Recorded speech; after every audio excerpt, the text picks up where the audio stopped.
कामों को लेकर के जब आदमी घूमता है तो जिसको कह सकते हैं कि वास्तविक समस्याओं को नजदीक से देखने का और उन समस्याओं को अनुभव करने का भी एक अवसर मिलता है।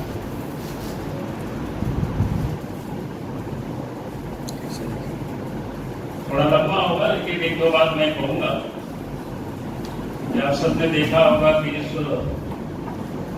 देश में 2-3 राज्यों को लोग अच्छा मानते हैं। एक जैसा त्रेता में भगवान राम जब पैदा हुए तो राम राज्य जिसको लोग कहते हैं वो सबसे अच्छा माना जाता है, इसलिए क्योंकि भगवान राम 14 वर्षों तक जंगल में वो घूमते रहे तो लोगों के दर्द को उन्होंने बढ़िया से समझा और जब वो सत्ता में बैठे तो उन्होंने अच्छे ढंग से काम किया, जनता के लिए काम किया। उसी प्रकार से द्वापर में जो कृष्ण का युग था, जहाँ युधिष्ठिर को धर्मराज करते हैं, तो उनके कालखंड में भी आप सबको ध्यान में है कि 12 वर्षों तक वो लोग भी वनवास में रहे। यानी पूरे आज की भारत नहीं बल्कि अखंड भारत जिसको कहते हैं मेरा तो भारत था, तो घूम घूम करके जनता की उन समस्याओं को लोगों ने समझा। फिर गुप्त काल को भी लोग कहते हैं स्वर्ण युग, उस समय की भी यही स्थिति है। तो मैं ये कह रहा था कि नरेंद्र मोदी जी मुख्यमंत्री बनने के पहले भी इस देश का उन्होंने भ्रमण किया था संगठन के काम से, और संगठन के काम मतलब पार्टी उस समय विभिन्न मुद्दों को लेकर के संघर्ष करती थी, तो नजदीक से लोगों की तकलीफों को उन्होंने देखा। मुख्यमंत्री बन करके जब काम किया तो उस समय भी उन्होंने देखा समस्याएं क्या क्या आती है, उन क्षेत्रों में लोग काम नहीं करते। और 14 में जब देश के प्रधानमंत्री वो बने तो खास करके जो खदान का जो इलाका है तो उन क्षेत्रों में विकास हो, वहां के लोगों की तकलीफ को सरकार दूर करे, तो उसके लिए फंड भी उन्होंने रेज करने की एक विधिवत जिसको कहते हैं कानून बनाए और डिस्ट्रिक्ट मिनरल फाउंडेशन ट्रस्ट मतलब बना करके जो फंड भी उस योजना से प्राप्त हुए। योजना से के लिए फंड भी प्राप्त होंगे और फिर उसी क्षेत्र में विकास के कामों में लगाए जाए, ताकि उस क्षेत्र की जो समस्याएं होती है वहाँ के, चाहे वो सड़क है, बिजली है, पानी है, शिक्षा है, स्वास्थ्य है, यानी जितनी भी जो विकास के जो काम हो सकते हैं उस क्षेत्र में, ताकि उसके लिए कोई बाहर से पैसा आवे इसकी लोग प्रतीक्षा नहीं करना पड़े।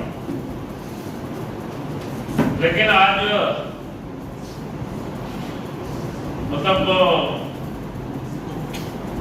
जो कहना पड़ रहा है देख करके झारखंड में, क्योंकि पूरे राज्य में क्या हुआ होगा नहीं हुआ होगा तो जब जांच होगी तब ये पता चलेगा। लेकिन मामला बोकारो जिला का जो सामने प्रकाश में आया, बोकारो जिला में 24 और 25 के वित्तीय वर्ष और 25-26 जो वित्तीय वर्ष चल भी रहा है, तो इस मतलब 2024 का जो वित्तीय वर्ष प्रारंभ होता है और वो समाप्त भी हो गया 24-25 का वित्तीय वर्ष, और 25-26 इस समय जो करंट जिसको कह सकते हैं यार, तो इसमें से 631 करोड़ रुपया 631 करोड़ रुपया उसमें से मतलब निकाल लिए गए, और निकाल लिए गए तो कई प्रकार के उसमें से काम को उन्होंने बताया, कई कंपनियों को इन्होंने दिया अलग अलग, क्योंकि पूरा यहाँ डिटेल सामने को तो शायद काफी लंबा समय लगेगा। बाद में हम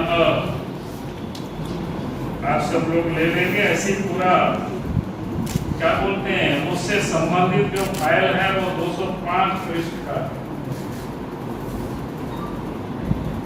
तो हमने पाठक जी को भेज दिया है 205 उसका क्या बोलते हैं PDF में। लेकिन कुछ चीजों को मैं यहाँ उदाहरण देना चाहूंगा ताकि आप सब लोगों को ये समझ में आना चाहिए। एक तो जैसे 46 पंचायतों में जनरेटर की आपूर्ति की गई, 46 पंचायत, उसमें से दर है 7,97,536 रुपया प्रति जनरेटर के हिसाब से। 7,97,536 रुपया प्रति जनरेटर के हिसाब से ये पंचायत भवन। उसके हिसाब से जो कुल राशि होता है 3,66,86,200 रुपया।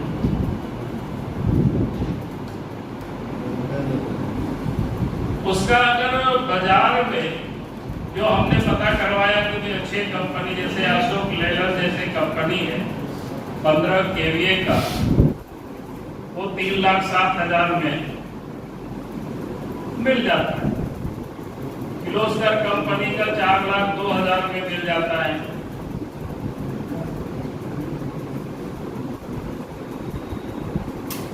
उसी प्रकार से दूसरा जो जनरेटर फिर लिया गया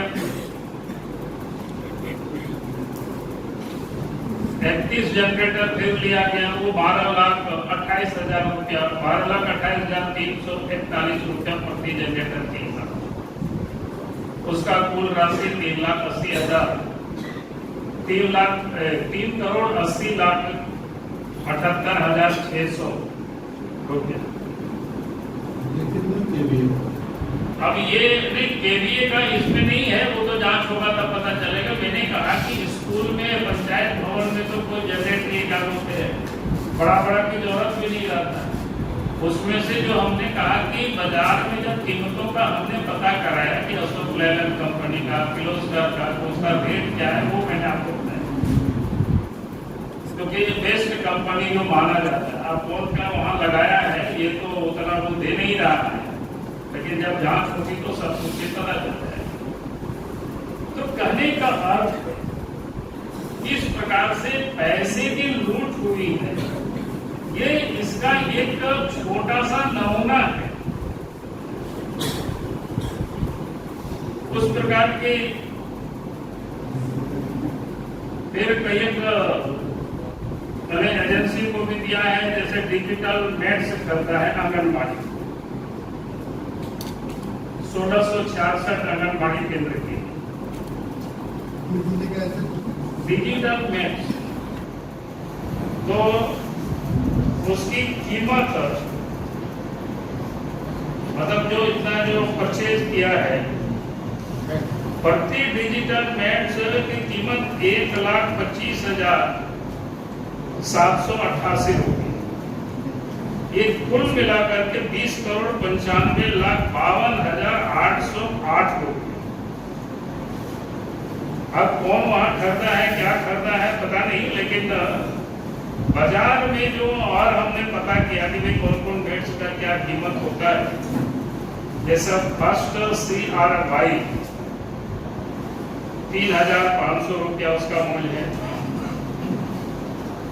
ये टोरेस 7,614 रुपया मूल्य है। तो इस प्रकार से अगर हम कह सकते हैं कि भाई 19 करोड़ से भी कहीं अधिक भुगतान कर दिया गया है इस नेट्स की खरीदारी। उसी प्रकार से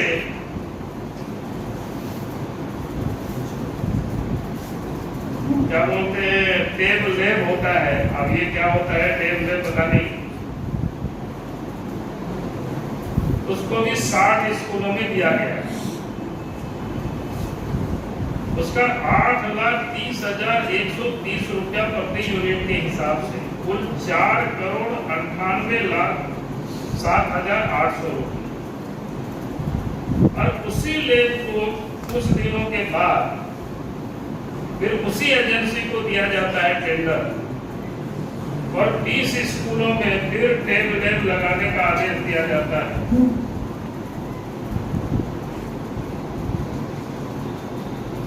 जब इस टेब लैब का भी जब हमने पता कराया कि और भी कौन कौन कंपनी है, तो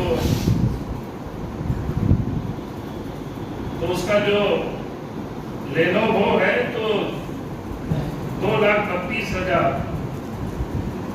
करोड़ रुपया, यानी कुल 2,32,000। तो इस प्रकार से आप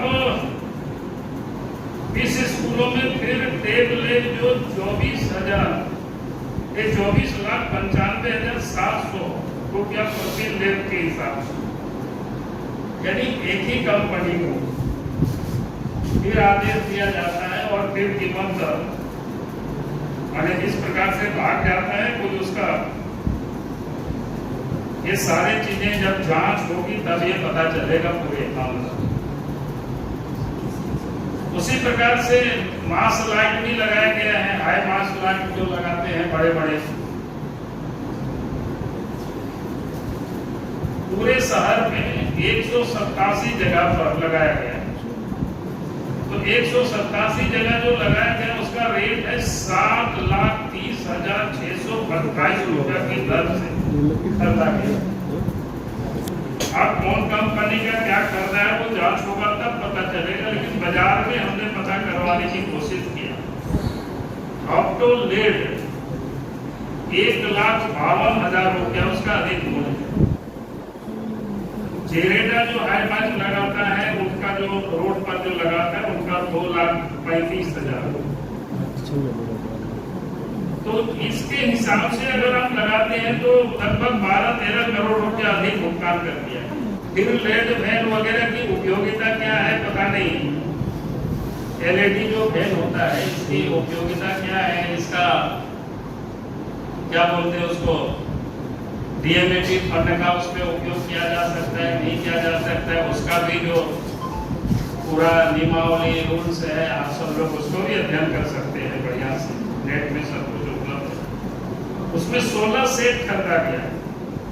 प्रति जो पिकअप ईयर में उसको लगाया गया निर्धारित दर उसमें से 18,72,266 रुपया प्रति सेट के हिसाब से।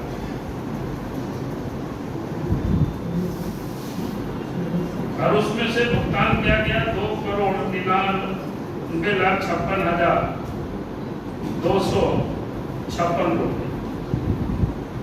बाजार में जो उसका मूल्य है सामान्यतः जो हम लोग कोशिश की है पता करने का ये कैसे मिलता है, तो 7,60,000 से लेकर के 8.5 लाख रुपया तक प्रति यूनिट। पहली बात तो मैंने कहा कि एलईडी बिल की जरूरत है कि नहीं है, या उसमें लगाना कि नहीं लगाना, ये अपने आप में सोचने वाले विषय है। उसी प्रकार से 967 सरकारी विद्यालयों में गाड़ी चालक भी लगाया गया। अब उस गाड़ी चालक में अलग अलग अगर आप देखें तो ये भी बड़ा आश्चर्य लगता है। जैसे पहला टेंडर निकाला 75 स्कूलों के लिए तो 4,80,000 रुपया। दूसरा टेंडर 75 स्कूलों के लिए 5,37,600 रुपया। तीसरा टेंडर 470 स्कूलों में 1,80,000 रुपया। चौथा टेंडर 150 रुपया 150 सरकारी स्कूलों में 3,12,000 रुपया। पांचवा टेंडर 75 सरकारी स्कूलों में 5,40,000 रुपया। छठा टेंडर 50 सरकारी स्कूलों में 1,80,000 रुपया। और सातवां टेंडर 72 सरकारी स्कूलों में 1,80,000 रुपया। यानी 7 टेंडर के माध्यम से 17,40,60,600 रुपया का भुगतान करेगा।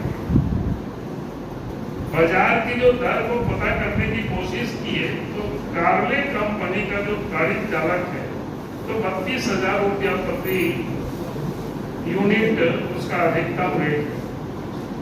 अगर उसको हम मानते हैं तो कह सकते हैं कि 15 करोड़ रुपया अधिक का भुगतान होगा। अब वॉल पेंटिंग, सरकारी स्कूल भवनों, आंगनबाड़ी केंद्र, हम तो कहेंगे कि आप सब लोगों को भी जाकर के थोड़ा विजिट करना चाहिए। कौन कौन स्कूल में तारीख चालक लगा है, कौन सा तारीख चालक लगा है, तो ये सब आप सब लोग भी देखेंगे। थोड़ा आप लोगों को भी करना चाहिए। आपके भी रिपोर्टर वहाँ होंगे तो उनको भी थोड़ा सा कहेंगे भाई सरकार से इतना डरना नहीं है, तो इस रात में लोग लूट लेंगे। तो सरकारी स्कूल में पेंटिंग के नाम पर 39 करोड़ 26 लाख रुपया का भुगतान किया गया है। कोई हजारीबाग की कंपनी है, उस कंपनी का लिखा हुआ, लेकिन मैं उसको यहाँ अभी नहीं बोल रहा हूँ। तो उसमें भी अगर आप देखेंगे कि तो दिनांक पहला टेंडर हुआ 16 सरकारी स्कूल भवन के लिए, प्रति इकाई मैंने प्रति स्कूल 16,96,610 रुपया प्रति इकाई।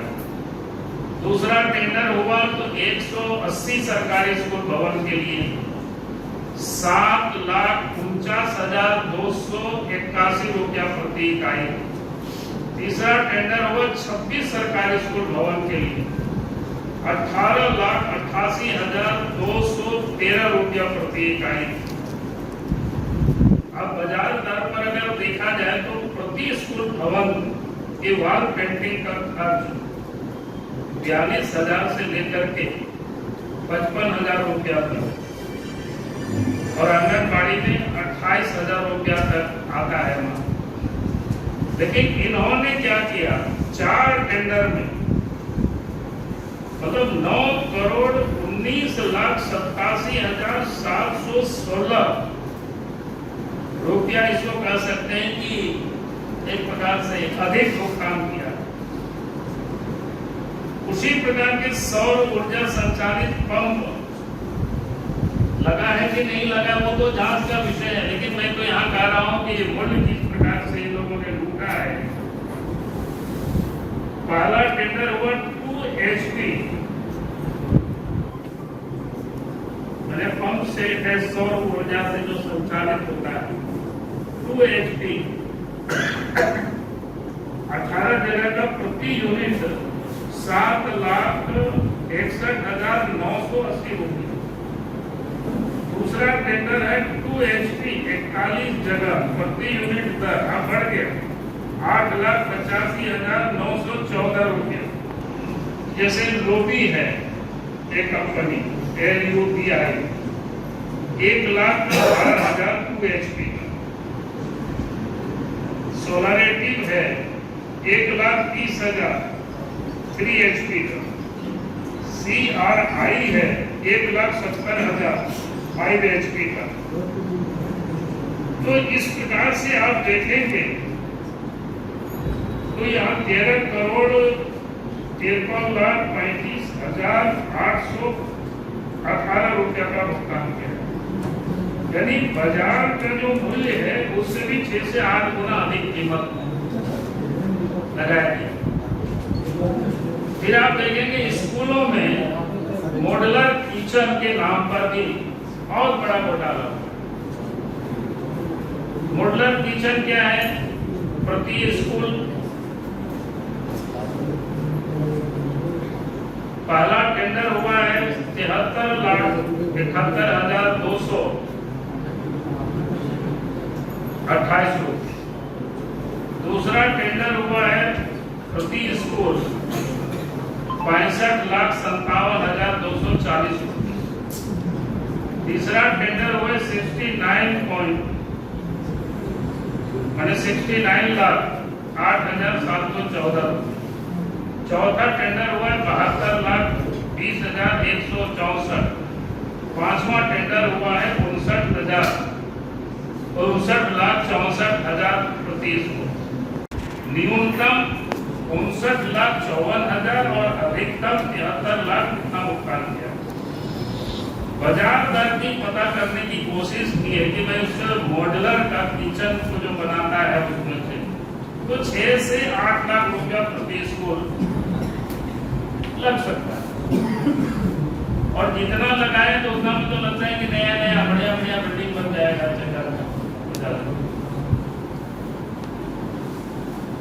उसी प्रकार से स्मार्ट मॉडल स्कूल में अपग्रेडेशन किया है, उसमें भी वैसे ही हुआ है।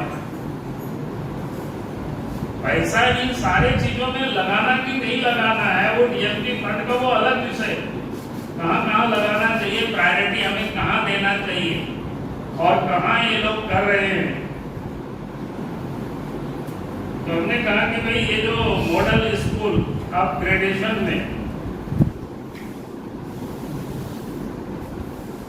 यानी 4 वर्क ऑर्डर दिया, जिसके माध्यम से 11,92,93,775 रुपया खर्च किया गया।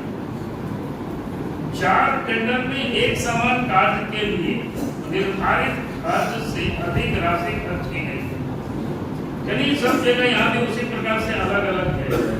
पहला टेंडर 2,37,24,147 से 4 विद्यालय के लिए। दूसरा टेंडर 4,59,88,638 रुपया 4 विद्यालय के लिए।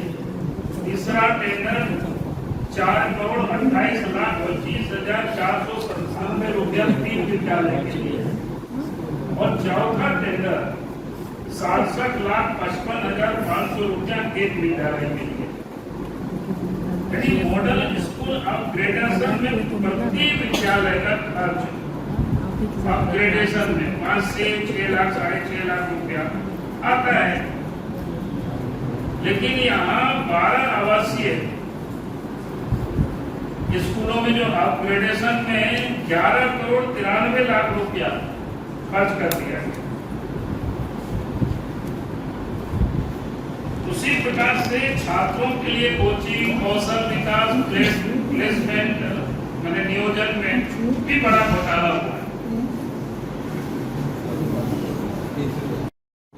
उसमें 750 बच्चों को स्किल्ड करने के लिए 25,13,000 रुपया। दूसरा टेंडर किया है 750 बच्चों के लिए, दूसरा भी टेंडर है, ये 2,64,00,000 रुपया। तीसरा टेंडर किया है 600 बच्चों के लिए 2,30,00,000। चौथा टेंडर किया है 900 बच्चों के लिए 2,79,92,000 रुपया के लिए। तो ये अगर आप पूरा देखेंगे तो आप भी चकरा जाएंगे। भाई एक तो देश के प्रधानमंत्री ने उन प्रभावित इलाका, उन क्षेत्र, वहां के लोगों के विकास के लिए और जिस प्रकार से मनमानी तरीके से इस डीएमएफटी फंड की जो लूट, और मैं समझता हूं बोकारो ही नहीं, संभवतः पूरा झारखंड में ऐसी लूट हो रही हो। और मेरा ये मानना है इस लूट में बिना मुख्यमंत्री के शामिल हुए शायद ये संभव हो नहीं सकता। तो निश्चित रूप से इस लूट में ये मुख्यमंत्री शामिल है, मैं ऐसा मानता हूं। और इसका पर्याप्त कारण है कि कोई भी एक अफसर इतना बेखौफ होकर के और इस प्रकार की घोटाला कर रहे हैं, इस प्रकार की लूट कर रहे हैं, तो इतना बड़ा घोटाला और इतनी बड़ी लूट बिना राज्य के मुख्यमंत्री के सहमति से संभव ये नहीं हो सकता है। तो इसलिए मैं कहता हूं कि भैया जो अधिकारी और मुख्यमंत्री ये सब मिली भगत से ही ये काम हुआ है। और इसकी अगर सच कहा जाए तो इस प्रकार की लूट हो रही है तो इसकी सरगना कौन हो सकते? राज्य के मुख्यमंत्री हो सकते इसके। और इतनी बड़ी पैसा की जब लूट होती है तो निश्चित रूप से ये सीएम की तिजोरी तक ये पैसा गया होगा। क्योंकि उनके बिना संरक्षण के इतनी बड़ी लूट ये कैसे संभव हो सकता है? क्योंकि डीएमएफटी फंड गरीबों के लिए था, इसका उपयोग खनन प्रभावित इलाकों में स्कूल, अस्पताल, सड़क, पानी आदि जैसे योजनाओं में लगानी थी। और मुख्यमंत्री ने इसको समझे अपना एटीएम समझ लिया। ये डीएमएफटी फंड को एटीएम की तरह यूज किया। अफसरों को एटीएम क्या बोलते हैं, पैसा निकालने के लिए लगाया इसको, यही आप कर सकते हो। ये गरीबों के विकास का ये पैसा है, बच्चों की पढ़ाई का पैसा है, बीमारों को इलाज का पैसा है। ये सब मुख्यमंत्री ने मिल करके और भ्रष्ट अफसरों लोगों से मिल करके इसको लोगों ने लूटा है। जहां सरकार इन्वॉल्व हो तो वहां आप कैसे उम्मीद कर सकते हैं कि उनके बाकी एसीबी या कोई अफसर जांच कर लेगा और उसमें से दोषी के ऊपर कार्रवाई कर सकते हैं? तो ये संभव ही नहीं हो सकता। और इसीलिए हमने कहा कि भाई इस जांच को सीबीआई से करानी चाहिए। अगर वास्तव में राज्य सरकार अपने आप को मुख्यमंत्री इसमें कहीं इन्वॉल्व नहीं है, दोषी नहीं है, तो पूरे मामले की जांच सीबीआई को सुपुर्द कर देनी चाहिए। और नहीं तो भारतीय जनता पार्टी इस घोटाला के विरोध में लड़ाई हम लड़ेंगे, सदन में भी और सड़क पर, और इस मामले को हम जांच कराएंगे। क्योंकि मामला डीएमएफटी फंड का है, ये कानून के तहत हुआ है, उसमें ये प्रावधान भी किया हुआ है केंद्र सरकार भी इसको जांच कर सकती है। विभाग को सीबीआई से जांच होनी चाहिए। मैंने सरकार से डिमांड की है। अगर वास्तव में, अभी तो मेरा आरोप है इस घोटाला में अफसर और डीसी के साथ साथ मुख्यमंत्री भी उसमें इन्वॉल्व है, उनके संरक्षण में, उनके जानकारी में पूरी लूट हुई है, ये मेरा साफ साफ कहना है। और हमें जो जानकारी मिली है कि जिन लोगों ने सूचना के अधिकार के तहत मांगा, प्रेस के लोग भी है।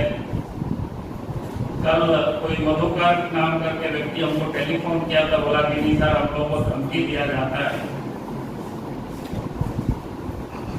तो मैं सरकार से कहूंगा जिस किसी को भी अगर धमकी देने की काम करे तो पार्टी पूरी तरह से उन लोगों के साथ खड़ी है जो लोग अन्याय के खिलाफ लड़ने के लिए जो लोग आगे आ रहे हैं। क्या घोटाला हुआ है और ये मामला है बोकारो जिला का मामला है। बोकारो के उस समय तत्कालीन लोकायुक्त थे विजया यादव। मेरा ये कहना है कि उनकी ये बस की बात हो नहीं सकता है, इतनी बड़ी रुपया को वो लूट ले। तो निश्चित रूप से इस लूट में राज्य के मुख्यमंत्री भी शामिल